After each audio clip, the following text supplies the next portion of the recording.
Good morning class 6. This will be your 6 lecture practice 2.2. बेटा हम लोग क्वेश्चन नंबर 5 तक कर चुके थे, जिसमें अभी हम लोगों ने क्वेश्चन नंबर 2 को छोड़ा हुआ है. उससे पहले हम लोग करेंगे क्वेश्चन नंबर 6. तो क्वेश्चन नंबर 6 में आपसे पूछा गया है व्हाट आर कोप्राइम्स. कोप्राइम्स क्या होते हैं? Give examples of 4 pairs of coprime. Coprime के आपको 4 पेयर के एग्जाम्पल देने हैं. फिर आपसे पूछा गया है क्या कोप्राइम्स हमेशा प्राइम होते हैं?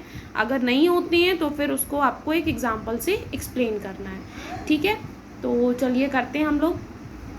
देखिए बेटा, सबसे पहली बात की कोप्राइम्स. तो coprimes the pair of numbers with no common factor rather than 1 are coprimes. बेटा कोई भी दो नंबर जिनमें 1 के अलावा कोई भी कॉमन फैक्टर ना हो, मतलब कोई भी एक ऐसा नंबर ना हो जिससे दोनों के दोनों डिवाइड हो जाएं.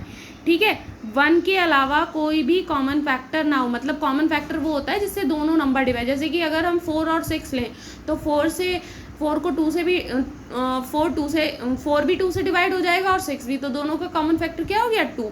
तो ये कोप्राइम नहीं है. ठीक है, तो ऐसे दो नंबर्स का पेयर जिनमें 1 के अलावा कोई भी कॉमन फैक्टर ना हो वो होते हैं आपके कोप्राइम. जैसे कि 1 और 2. भाई 1 भी सिर्फ 1 और 2 में एक ही कॉमन फैक्टर है 1. 2 और 3 में भी एक ही कॉमन फैक्टर है 1. 3 और 4 में भी एक ही कॉमन फैक्टर है 1. और 4 और 5 में भी एक ही कॉमन फैक्टर है 1. तो ये सब क्या है आपके कोप्राइम्स. अब आपसे पूछा गया है क्या कोप्राइम्स हमेशा प्राइम होते हैं? तो no, coprimes are not always prime. Are not always primes. देखिए बेटा, ये हम यहाँ पर एग्जाम्पल हमने लिया जैसे 3 और 4. 3 तो हमारा प्राइम नंबर है, बट क्या 4 हमारा प्राइम है? नहीं, 4 हमारा कंपोजिट नंबर है.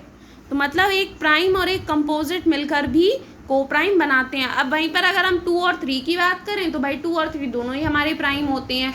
तो कोप्राइम्स आपके दो प्राइम नंबर भी हो सकते हैं और एक प्राइम और एक कंपोजिट नंबर भी हो सकता है. तो इसके एग्जाम्पल में आप इसको यहाँ पर एक्सप्लेन कर दोगे. ठीक है, मैंने उसी में आपको समझा दिया है. तो आपका ये क्वेश्चन होता है. अब हम लोग करेंगे क्वेश्चन नंबर 2.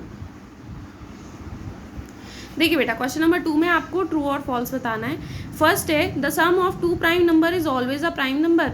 क्या 2 प्राइम नंबर का सम हमेशा प्राइम नंबर होता है? चेक कर लेते हैं. तो 2 प्राइम नंबर हमने ले लिए 2 और 3. 2 + 3 5.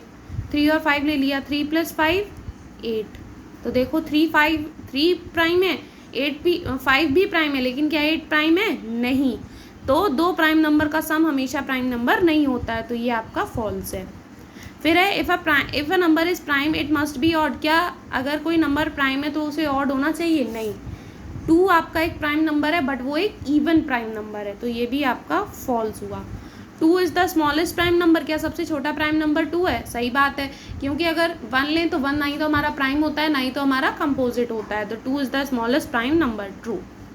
फिर इफ़ 2 नंबर्स आर को prime at least 1 of them must be a prime.